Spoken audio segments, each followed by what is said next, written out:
All right, we're live, guys, and this is going to be a fun one. I'm, as always, Cody Eastis, joined this time by Brian Schmidtberger, Don Schwartz, and Greg Cobble. Brian and Greg, you guys were the class of 79? 80. Is that class 80. of 80 here, Pratt High graduates. Don was an assistant coach in that era, and Brian, you contacted me a 3 weeks ago and said, hey, I got this fun idea. Greg's going to be in town speaking at Rotary. Think it'd be fun to everybody get together back from that era and talk some Greenback football. So my ears perked up. I'm ready to hear what you guys have to say. Well, there's so much tradition here anyway, but and a lot of different stories. But I think for me, what I remember, a lot of memories, but one of the things that a lot of people might not know is our class is the one that got weightlifting started in the high school.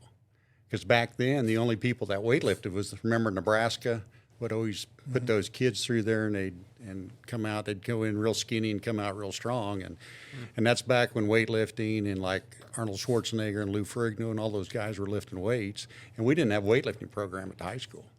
I didn't know that. I just assumed the way the weight room looked, the dungeon, it's been around for ages. We had one of those 8 station things that nobody ever used, and Coach Lewis heard we were buying our own stuff, and he used to be a storeroom in the basement next to the wrestling room, and they got that all cleared out. And then the guys over in the welding shop made all our they made our weight benches, our bench press, our squat racks, and then we went out and raised money and bought our own weights, and that's how the weight program got started at the high school. I didn't know how many people knew. I don't even remember that. Yeah. That's awesome. But that's not football, but that's part of it. That's how I think that was a big step for us, because we started lifting and getting stronger and seeing what it was doing for everybody. And now, when did you come to town, Don? You were on the assistant coaching staff there for the Greenbacks. I came here in 1960 or 76. Okay. I went to junior college here back in the late 60s, but I came here in 76. I was hired to take red wage job as a PE health teacher in the middle school and coach football in the middle school.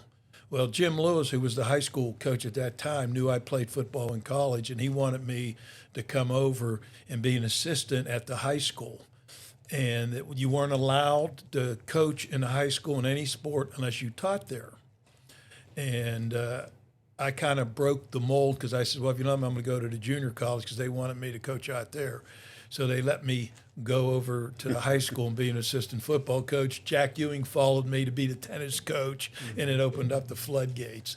But I got the coach for Coach Lewis 76, 78, 79, seasons, 3 years with Coach Lewis. And this class here, which was the class of 80, was the 79 football season, was one of the best football teams that I ever was associated with. My son and some other kids played on the 95 team that won the state title. I would take the 79 team over the 95 team in a football game. And I'm not, and like I said, my kids played on that other team. No, the 79 team was the best football team. They played good competition. They had a bunch of good players in different positions. They had parents that cared about them and let us football coaches coach. I had one parent tell me, you do whatever it takes up to murder, make my kid a football player. I don't think you'd hear that these days. No, you won't hear that these days. But it was, it was, you had good parents and you had good football players. And it was sad that the season ended the way it did. I'll let Cobble fill you in on that one. But it had one bad loss at the end of a game. That was it. Other than that, it was one great football team. And like I said, I've seen a lot of good athletes come through Pratt. From Calabec all the way up to the guys that played in the 95 team, that went to state. But Pratt's had a lot of good football players come through the system that a lot of schools didn't find. And there's a lot of four-year colleges out there who really could have used some of these Pratt players. But on Friday night, they're over watching Cape and Mount Carmel. They're watching some of these bigger schools. And a lot of good football players came through Pratt, and it was enjoyable coaching them. That seems like that's been a struggle for Western Kansas for years. Just that, not in the spotlight of those bigger schools, that you see some of the numbers and you think, how did that kid not get looked at by an in-state school? Yeah. And they've got to go out of state somewhere to play just to get a shot. Well, Be over watching Capon in Wichita instead of being out here watching Pratt play Kingman or something like that. Yeah. And there's some good players, and it hurts. Well, you can ask some of your uncles, like Eddie and your dad, and those that came through the Coach Lewis era. Before Coach Schwartz came along, Lewis only had 4 plays. It was dive left, trap right, off tackle, and sweep. He didn't believe in throwing the ball until Coach Schwartz came along. Biggest problems I have, Coach Lewis. He wanted to run the ball. I wanted to throw the ball. I came out of Villanova where we played a pro I, and we threw the ball. We spread out. We had a couple great receivers, not me, but we had some other great receivers. So we threw the ball. So I came out here with that offense in the back of my head. And Coach Lewis just dive right, dive left. But he let me be the head coach on the JV games on Monday night. So we would throw the ball a lot. It looks like the West Coast offense on junior varsity, huh? We throw the ball almost every time. And the running backs kind of complained to Lewis that we just threw the ball at the JV games. And but Lewis started throwing it a little more. Well, it changed when you had Keith Becker show up that had an arm that, like, it's probably one of the best, none of their best athletes coming through here. Probably still has a state record for javelin. I think he does. And if then- Uncle Eddie doesn't. No, he was took after Eddie's. Eddie. He took Okay. it was after Eddie. Okay. Yeah, he came after. Eddie was a good one. And then with Keith and Greg come along, and this kid could catch anything that was thrown up in the county. If it was in the zip code, his zip code, Cobble would come down with it. You just had to get the ball within the zip code, and he's going to catch it. Well, it was interesting because I played quarterback from 8th grade all the way until my senior year. And Coach Lewis pulled me aside and said, "Hey, we've got this Keith Becker kid that can throw the football 100 yards. We're thinking we want to move you out to wideout, let him throw to you." And I accepted. I still played a little wishbone. When we ran the wishbone, I would run the offense. But it was a lot of fun because Keith could throw it. And Coach Schwartz, he came and taught me everything. I never played wideout before. And that was a big part of our offense that year until the last game. We kind of pulled away from it at Russell. Well, that was our coach's fault because we went conservative with the 7-0 lead. We figured we're just going to win this game, not do anything stupid, just Schmidtberger, dive right, dive left until he runs out of gas. We didn't push it. In fact, there was a little bit of arguments. I wanted to keep throwing the ball crazy, and which coach knew I was a throwing crazy guy. And we tried to sit on it, and it cost us the game. A miracle 2-point conversion at the end and lose 8-7. It's the worst loss in my entire life of football. I played organized football for 9 years. I coached for 12 years in different levels, and that was the worst loss of my life. That's the one that still Still haunts you burns. because Still Pratt was stings. undefeated going into that game. We were Pratt 11. had 11. played Russell And we beat earlier him. on in the season Yes. and beat him by quite a bit. And Yeah. then was that the sub-state ball game or Yes. That was, Yeah. The Sub-state winner, ball the winner game. of that went to the state championship. yeah.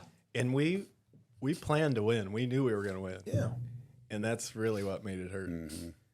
But the last play, many plays, but the last play, extra point, they went for 2. I saw the whole play. I saw the pass to Harry Shaw, and I jumped as high as I could. He was 6'5", Yep. right over my fingertips. He caught it.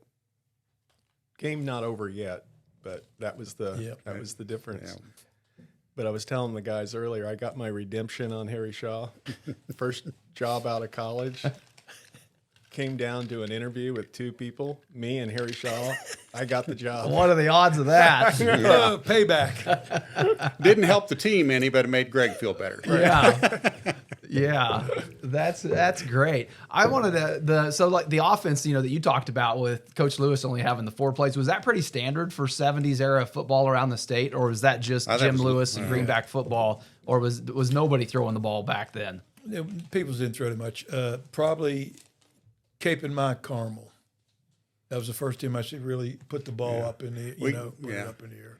A lot of people ran the Delaware wing tee, where you just run the ball. And if you're a wide receiver, you didn't go to Delaware because you might see one pass in the whole year. And a lot of teams ran that. My high school ran the Delaware wing tee, and you just didn't throw the ball a lot. I got blessed when I went to college. Our new head football coach came from the Naval Academy, and he brought in this new pro-eye offense where you throw the ball, and he recruited receivers, and we could throw the ball. So when we played games, we knew we were going to outscore you. The defense, we were going to score a bunch of points. Now, we lost a couple games because, we gave up too many points, but we'd always scored some points because we threw the ball. But you got to have a kid that can throw it, and you got to have some multiple receivers. You're not going to do it with just one receiver. Cobble was a great receiver, but if he's the only one you got, I'm going to double team him and take him out of the game. So you need a few receivers. Plus, you need a guy who can throw the ball. Coach Lewis was a great football coach. He was the best coach that I ever coached with. He cared about his players, cared about his kids. He had good moral values that he showed to his players. My only downside with Lewis was I gave him a football one time for his birthday, and I put a handle on it. Tape the handle on it. Since you're going to run the ball so much, you need a handle to hold on to. But no, he just from the eras he came from. But he was a great coach at Pratt High, and I've seen a lot of coaches here, and none of them can compare with Jim Lewis. He did a phenomenal job as a mentor and as a football coach. Yeah, he had the team's respect. Our entire staff we respected. And one thing Jim Lewis did in the game prior to Russell in the playoffs, he told us if we won the game against Fredonia, which was our biggest foe, that was our biggest game to get through. And once we won that game, we thought, that's it. After the game's over, it was 10 degrees that game, right? It was cold. He told us he would run back from, I don't know where the landmark was, some 15, 17 miles Cunningham. out. It was Cunningham. He got out of the bus. We dropped him off. And what time did he get back? Like 2 a.m. Oh, he actually did it? Yes, he did it. 15 miles. He was into Cunningham to Pratt. He was into a marathon type thing. Yeah, running. And we actually drove out and checked on him because it was sleeting out, and he was running in the ditch. And we're like, Coach, you're going to die out here, Wow. But that Fredonia game, just certain things kind of stick out. Yeah, that game, they had a junior running back, and I think his last name was Smith. They were big. And they had two big tackles, and the running back was a junior, and he had like 250 yards the week before. And they were telling us he's just going to run over us. And Lewis was good at getting you feeling like you were the mental midget or the physical midget and had to fight against, he was always good at getting you prepared. And we're going in there thinking like this guy's going to have 400 yards on us. He had a negative 3 yards, and they had a total of 33 yards offense on us. Wow. That's it.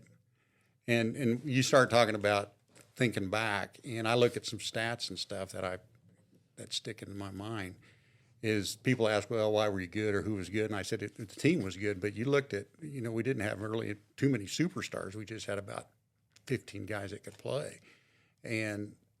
But our defense, we only allowed 1.9 yards per carry for 12 games. Wow. I look back at that season on the records, and you had 3 shutouts in a row, I think, going into that Russell game. We only allowed 28 points going into that Russell game. Yeah, so it looked like the defense really carried that team throughout that season. And, that's just one of those little things. You think about that today and see all the scoring and how much people do, and you're like, wow, that was... But we scored some points. We did. It also looked like Lions was competitive back in that era. They should have walked away. They won basketball, they won track in state, and then they were picked to win football preseason. They had 4 guys that went D1. Well, we beat Lions at Lions. Yeah. And they had 8 plays from the 10-yard line because of a penalty, and Pratt stopped them. That's how good our defense was. And it was 6-0 that ball game, I think, wasn't it? Looking back on that season. And one was the running back. He went on to K-State to be the top running back for K-State for 2 years. Hundley, Hundley and Donnie Campbell, Campbell. and Donnie McInnes. All those guys went to K-State to play football. They had 4 D1 players Wow. on their team. They went to state. They took it in track, and I think they still got the most team points. They scored over 200 points at a state track meet. Wow. And Pratt beat him at Lions. Yeah, there was a lot of people there. That place was packed. But the other things that I look at too is people try to compare on different levels. And if you ask Coach Lewis, he will never tell you what he thinks is the best team. He just thinks all his teams are good, which is how Coach is. But the competition that year, our senior year, was just phenomenal. And you look at the state, the guys that made all-state on offense and defense, so you got 22, 24 punters and kickers and that kind of stuff. Out of the 22, 24 players, 12 of them were from our league. Wow. Yeah, that speaks to the depth That's of how the tough league. that league was. Yeah. And I think there were, I don't know how many of us were, we're in the top 10 all the time. But, yeah, that league was just, there was 4 of us that were pretty tough that year. But How did you get, now if you're playing Larned next week or Andale or somebody you haven't seen, you get film instantly. How did coaches scout back then, Well, Don? each school had a trade. They had to trade films.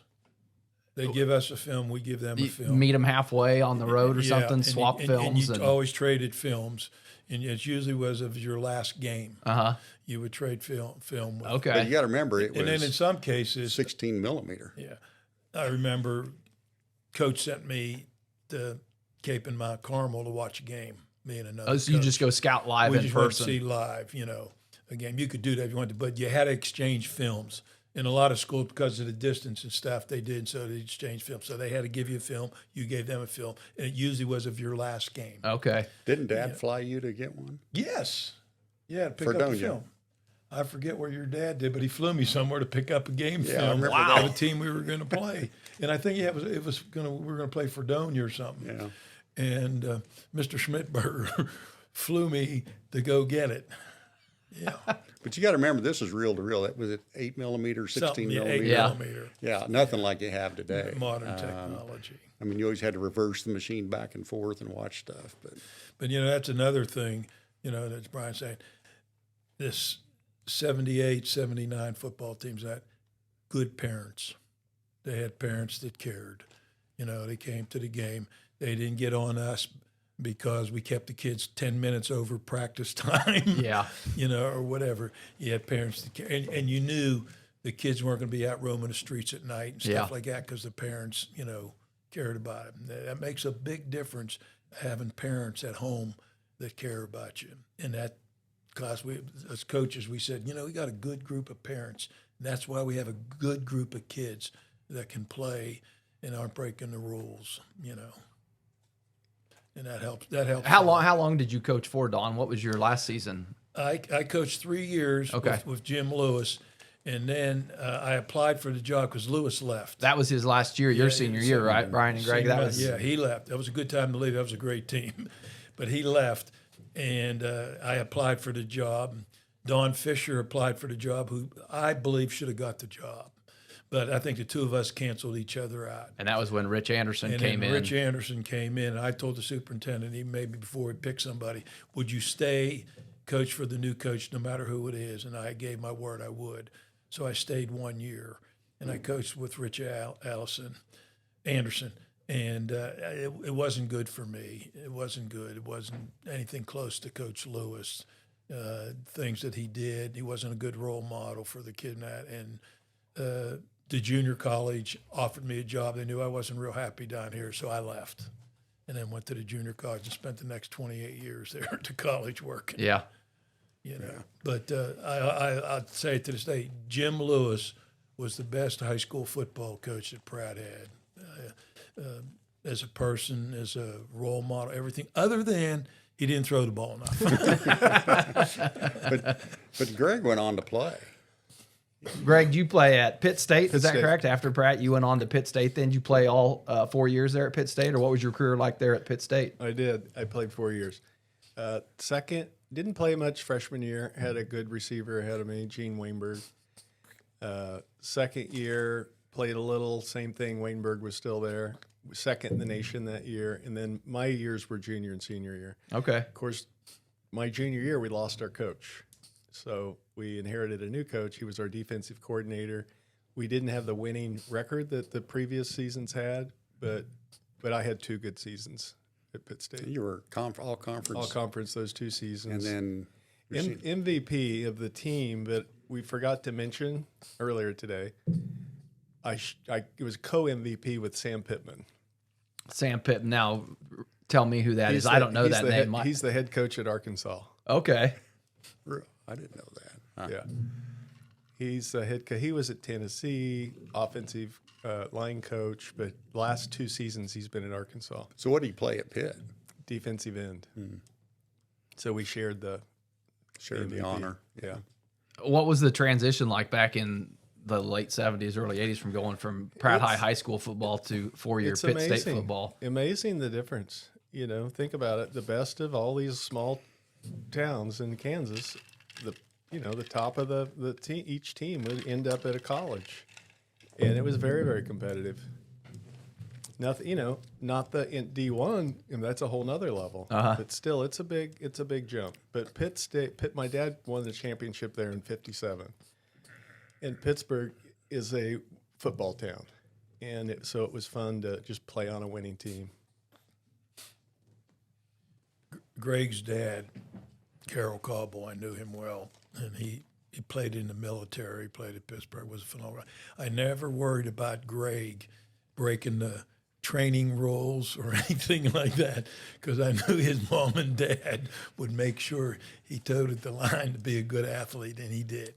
Now, you mentioned the military there, Don. How much of your military background did you bring into as an assistant coach? I heard stories of, they used to see when you were a coach there, running the goalposts, shouting cadences out. That's what I want to hear about. So before we were able to drive, so it was like freshman, probably when you were coaching PE, but this was in football. And of course, we had to practice out there, out southwest of town. And so if you were a freshman or sophomore and didn't have a car, you had to catch a ride with this junior and senior. And of course, they didn't want to catch a ride. So what he ended up doing was we had to get in a line like a Marine Corps.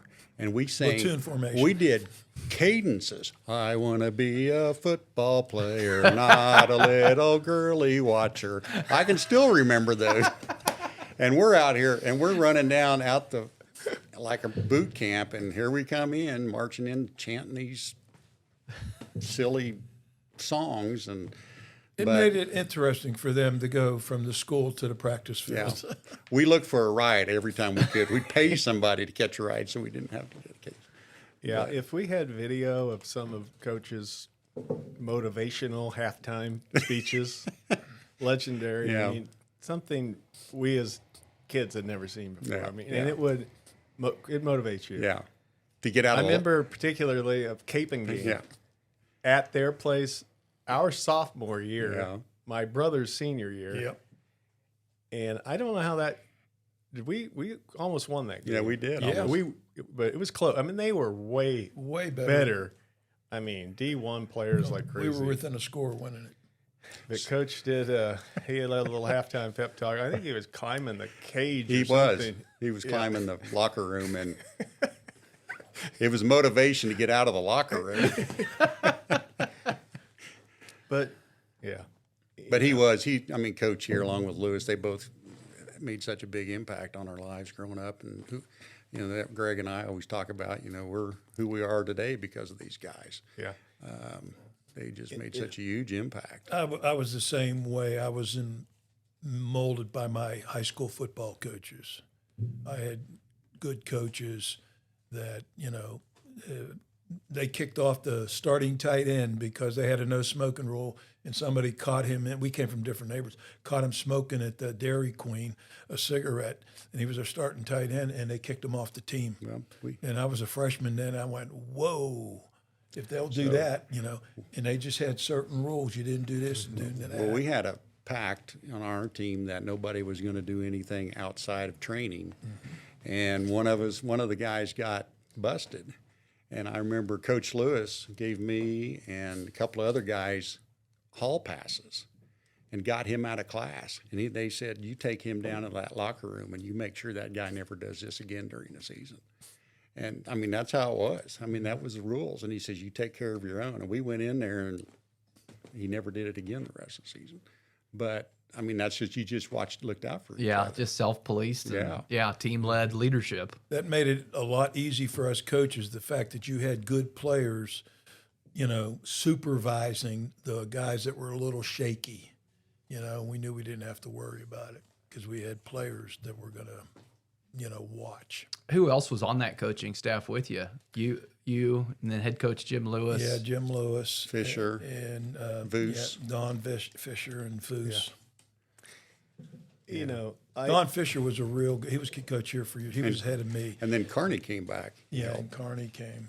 Yeah, the chemistry on that total team, players molded, coaching staff, I mean, were as good as we'd ever seen. And it was like a business. You put together the right team and you're going to have a successful business. A team that came together somehow, some way. Lewis letting Schwartz get his way a little bit, throwing the ball.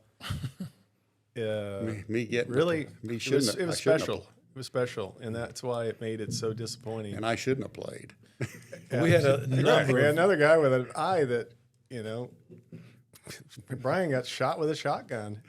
That previous winter, or it was right after our sophomore season, and we'd lost in the first week playoff, and I'd gone hunting that next weekend is when that accident happened. So it was the end of my sophomore season. All things said, probably shouldn't have ever played another down of football. But tell the story what your dad said.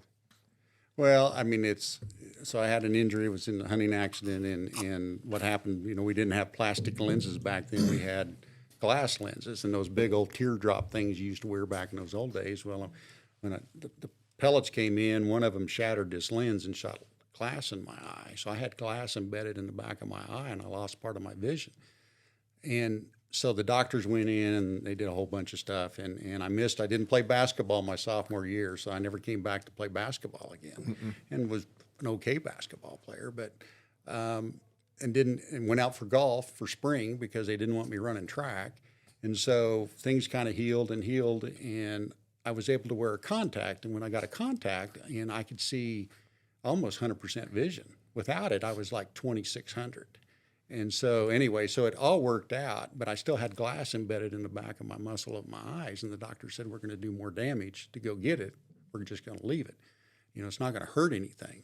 And they said, well, what about playing football? And they go, well, that's up to you. And so at the time I was playing, and I had no doubt I was going to play, and not knowing the extent. I mean, I knew the extent, but I was 16 years old. I didn't know. I wanted to play football. And so now that I've got kids and grandkids, and I look back thinking that if my son or grandson had the same issue, I don't know if I would have let him play. And so I've talked to my dad about that. I said, Dad, why did you let me play? He said, I couldn't. I could not let you play. He said, this was a dream of yours. And he said, I was not going to let anything stand in the way of your dream. He said, I knew it was a big risk. But he said, you kind of made the decision. He said, I saw the look in your eye when we talked about it, and he said, I had to let you play. And I'll never forget that. I mean, and that's made me a better parent, made me, a better person. But going back and thinking what I was going through and what other parents might have thought and the coaches were thinking, and I'm sure Mom and Dad were scared to death. But, I mean, knock on wood, and with the Lord's blessing, I was able to you got two good years out of me. Mm-hmm. And I was blessed to play. And then that Lions game, so I played, my junior year didn't have a problem. Let me back up. I had a transplant. I forgot to tell you that. I had a cornea transplant done. So the transplant took, and then I had 97% vision with a contact. And so I got to play. Everything was perfect. My life was good. I was back to playing ball. Life was everything. All I had to do was put a contact in, and world was good. So I played my junior year, no problem. I go to my senior year. We're having this great year. And our ninth game of the season was against Lions, which was the big game of, the season and not the decade, and those boys were horses and they were big. And I remember I ran through the line, they handed the ball off to me, and we hit each other like two rams, hitting each other, just top of the helmet to helmet. And I had a white flash go on my eye. And all of a sudden I'm like, uh-oh, this ain't good, you know. And I finished playing, and I never said anything until I got on the bus.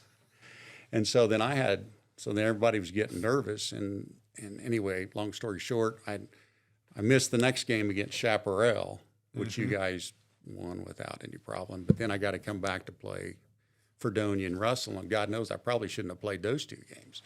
But, I was very fortunate to play what I did, because in all honesty, I probably shouldn't have. We would have lost the Lions game if he didn't play. Really. No ands, if, buts. And Fredonia. Yeah, Fredonia had a good game. Yeah. And Lions had a good game. There was a good bunch of seniors in that class of that team. You had Lanny Saloga. Lanny was a year older. Oh, but I was on that team. Yeah. You know, one of the good teams. Yeah. Lanny. Hallman. Shan Hallman. Dr. Holman now. Yeah. T.D. Davis. Todd Allison. It wasn't just a few kids. It was just a good bunch of seniors to lead that team, and that really helped out that you had that many kids in the same class on the same page. You know, we're not going to screw around. We're not going to do this. We want to, you know. And we had fun. I mean, to me, it was a bunch. I couldn't wait to get out there and practice all the time. And I looking back, I never felt like we were that good. Lewis always, with me anyway, mentally prepared you that you really weren't that good. These guys were so much better that you just had to play out of your mind to beat them. And I never thought we were that good until, you know, season kind of got over, and I'm like, wow, you know, we weren't that bad. Yeah, according to Don, best team he's seen. Yeah. And you've seen a lot of football. I've seen a lot of football here. And the 95 team went undefeated. My son played on that team. Two best linebackers ever walked through teasing in your boy. Yeah, and they went on to play Division I football. And I would still put the 79 team against them and pick the 79 team, Yeah. you know.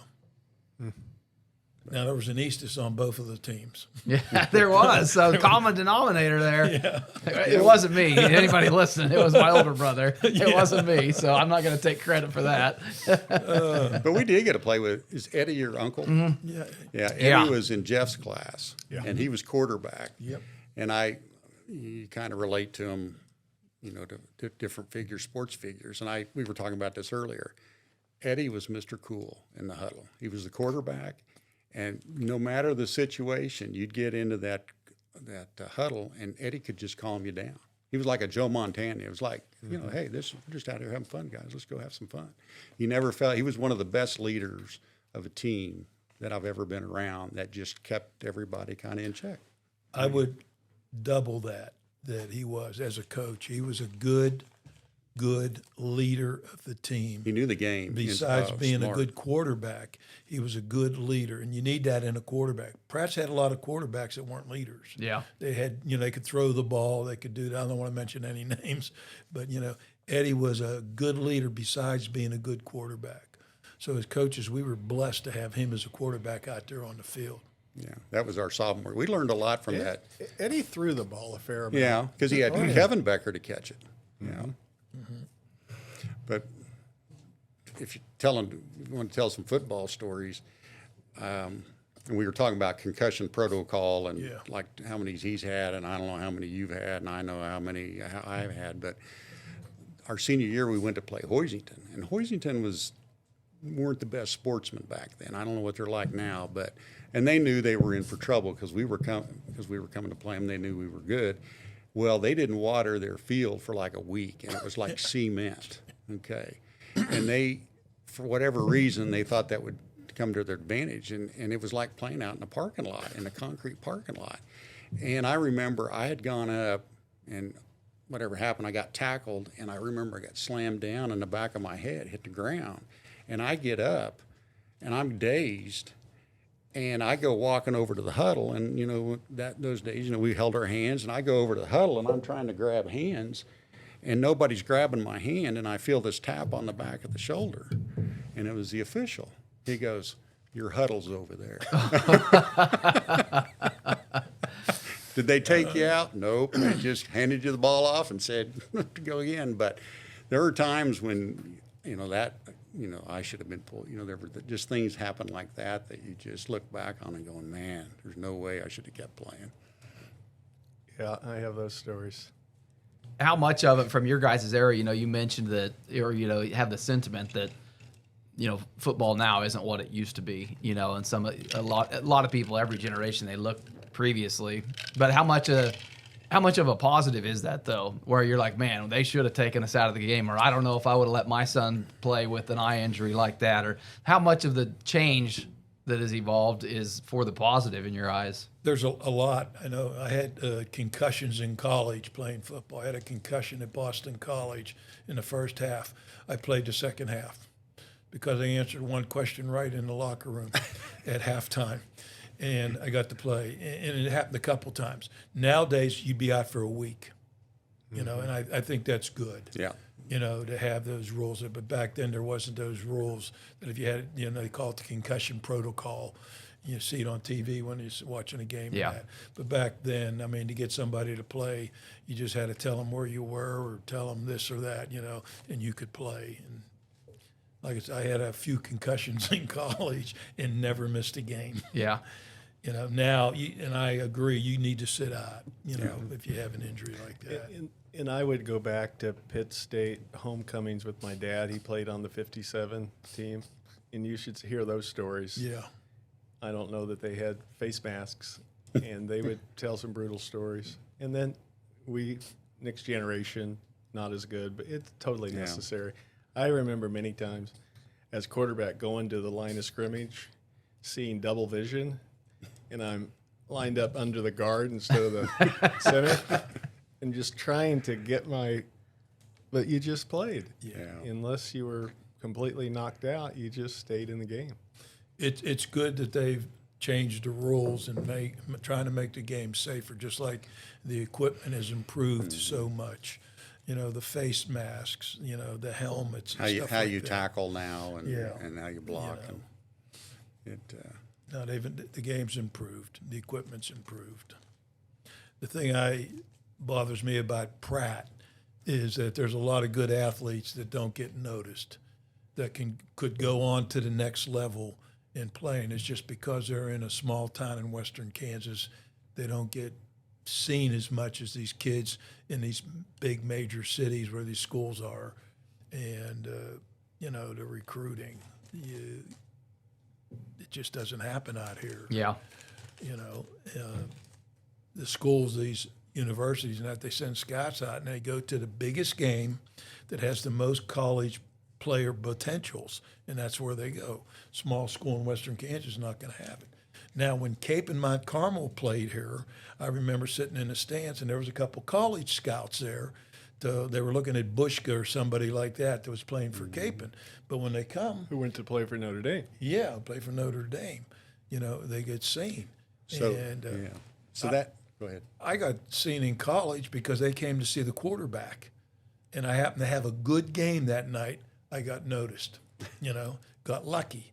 But if we didn't have a good player or a player on the other team, you wouldn't have those college scouts coming, and that's what hurts Pratt a little because they do have some athletes, they just don't get noticed. Yeah, I'd say the kids have to really be an advocate for themselves these days. Really putting their own and all this stuff, all the access to be able to promote themselves are much different and helps those kids get noticed more than they would have back in that era. Well, nowadays, a lot of the parents and the kids, they're making highlight films, tapes, and sending them out to the schools that they think, they might want to go to. That really helps. Mm-hmm. Yeah.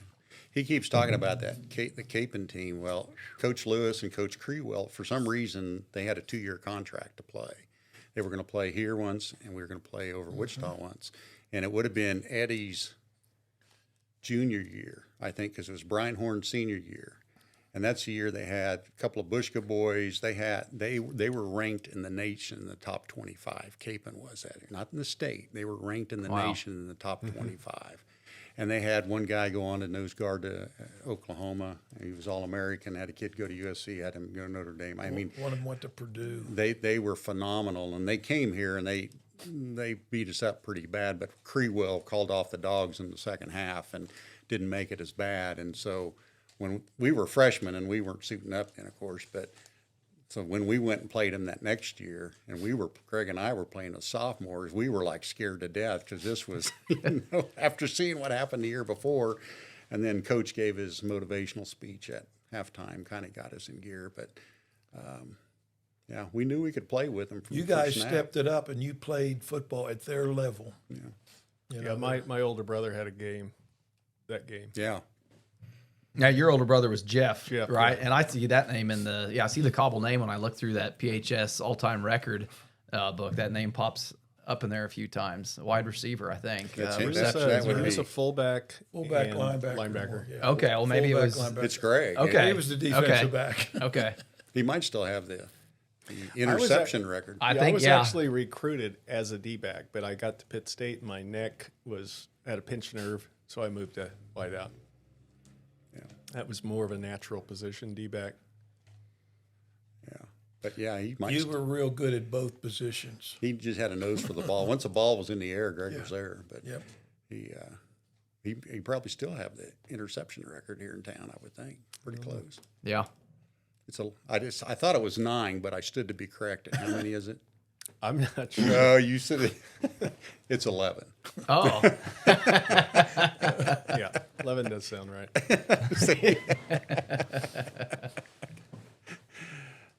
No, I tell you, as a coach, it was fun coaching these guys because they were besides being good football players, they were good people, you know, and they wanted to win, you know, and they took it serious. Now, I don't know if they took anything else serious off the field, but they did on the football field. so you got to remember, he just came out of Marine Corps, right? Marine. Yeah. So- How old were you, Don, at that time when you came as an assistant coach? Mid-20s or? I was about 28 when I came out here. So you do know Dr. Shan Holman out here at the veterinary clinic? Oh, well, just professionally. Okay. Yeah. So he was in our class, and he was a good ball player, and we ran a defense, and we had a monster back. Well, Shan was our monster back, and he kind of floated around. You guys put him wherever you wanted him. Well, before every game, you remember what Shan had before every game? A cream puff. He would go to the donut shop and get a cream puff. And one day we were loading up the bus, and you were checking sacks to see what everybody was eating. And Shan walks in with that donut sack, and you say, "What's in there?" And you open it up, and cream puff. Our monster back doesn't eat cream puff. You need to be chewing on nails or something like that, not a cream puff. Yeah. I just got out of the Marines He was. when I came here. He was a fish out of water. in August of '76, and I just got out of the Marine Corps. You know, got out, and I still had that mentality. He was fired up, to say the least, Yeah. yeah. at all times. It was fun running these guys, giving them cadence. You know, it made the running easier. You know, when you hear somebody, you know, talking as you're running rather than just huffing and puffing. You know. It's fun to listen to. But it's all, I mean, we look back, and it's funny how that one game still sticks in our mind, even though we had a really good season. But that one play, that one game just kind of, but you kind of start looking back at all the good things that we accomplished and teams we beat. And that Lions game still is, there was a lot of good athletes on that field that night, and it was a dogfight. But And it was played at Lions. Yeah. It was a home game for them. But Greg and I talk about it too. We were talking about it today, about how that's molded our lives today, that go back would like to win that game, but then maybe not because how life's turned out. And, you know, I think we've turned out okay where we're at in life now. But anyway, we've been blessed. We talk about this all the time too. We're lucky, and we've been blessed of the people that we've been involved with, from coaches to parents and teachers and stuff. So it's been a fun ride. I'm glad I met a Kansas girl when I was at junior college and made me come to Pratt, Kansas to live, because Pratt's a really heck of a good community. It's a great place to live, and a a lot of good people, good parents that care about their kids. You know, my buddies from New Jersey that I played with in college said it must be nice living out there in western Kansas where you don't have a lot of crime, you don't have this, you don't have that. But the thing is, we got a lot of good people in Pratt. That's what makes it. There's a lot of good people in this town. And these two guys sitting here had super parents, which made a difference, which made them what they were. Yeah, I always think it's neat, you know, and you guys are 20, your generation is, you know, 2 above mine or 3, but, you know, even seeing the camaraderie of 45 years later, you know, still talking Greenback football or still stay in touch with Greenback teammates. You know, I'll run into people from other towns that went to other high schools, and it doesn't seem as common in other places. You know, I mean, I still talk to your boys, John and Travis, you know, I mean, anybody from the mid 90s to the late 2010s, you know, you just have that Greenback connection with somebody, family. and it really is more unique here than I think it is anywhere else. And people that move here or that come here from, you know, they're like, wow, I can't believe how this community. And I'm like, yeah, like there really is something to it. Well, there was 14 or 15 of us seniors, and we try to get together. Whenever we try to do it on an anniversary, but you know, Coach Lewis, you know, he's still in town, and you know, of course, he's getting older and struggling some, and so we try to see him when we can. But all I've got to do is either text the group or send out Facebook, or for Todd and Shan and you who don't have phones, I have to figure out another way to get a hold of you. But anyway, it's just like that. Yeah. We just pick a date and everybody says, I'll be there. Yeah. Yeah. It's pretty neat. It's a neat bond. And it's neat that it's generational, you know, that it wasn't just one era or one class, or, you know, that I see it in my, you know, and even the younger ones, mine, the older ones. So it's neat. The other unique thing about Pratt is the fighting frogs. Yes. You talk about an original mascot, and whoever done it, you know, they drew the frog and make him look mean and tough and stuff like that. And it's a unique mascot. I looked through a mascot book one time of every school in the country, and there was like only 4 schools in the entire country that were frogs. Mm-hmm. And that's, you know, all the schools around it. But it's a unique mascot. It's won some awards for being the most unique mascot. Yeah. So when we were in middle school, we were the tadpoles. Yeah. They probably aren't. Are they that today? I think we were in elementary school. We were the Tadpoles. The tadpoles, or the happy hoppers or something like that. Yeah. Yeah. Yeah, I was looking at a picture the other day. It was our 8th grade, first year we could play football at Pratt was our 8th grade year, tackle football. And I looked at it. We had 52 kids come out our 8th grade football year. Yeah. One class, 52 players. Because we had A, B, and C team. It had to be almost every boy in the class. It was. It was pretty fun. Pretty crazy. And then you look on the sidelines now and barely field two teams. But anyway, just times have changed. But Pratt's produced a lot of good athletes, but basically a lot of good people. And the athletics has helped make the good people through that camaraderie of playing sports. You know, you remember your teammates forever, no matter where you end up living, where you end up going, you know, teammates. You know, I have guys that I played with in high school that still call me, you know, when they're here. There's only 2 of us from my high school that ended up in Kansas. I came to Pratt Junior College. This other kid played at Washburn, you know, but we always keep in touch. The thing that we both did, though, we both married Kansas girls. And that's why I'm living here. And I'm glad that happened. Yeah. I'm glad that happened. I was worried when we were going to have kids living in Pratt. And I was worried that being in Pratt, it was too small for enough competition for my kids to go on to a 4-year major college and play sports. I thought they wouldn't have enough competition and pressure in Pratt like I did growing up coming out of a big high school of 1,600 and that. Pratt was great. You know, they both produced. It was good. The community, the players, the people they played with, the coaches and everything like that, wouldn't change it for anything, you know. But I was worried that Pratt was too small. Yeah. No, Pratt is not too small if you work at it. You know, you can do whatever you want. Yeah, very good. All right, guys. Well, I'm glad you got with me, Brian, and set this up. You were kind of the one, the impetus behind this. So this was fun. I hope everybody out there listening enjoyed it. Greg, I know you've got to drive home this evening, so we're going to get you out of here as well. Once again, I just want to say, yeah, thank you. It was fun listening to your guys' stories. So Brian, Don, Greg, appreciate it. Cody. And thanks for you, listening Cody. out there. Yep. Thank you.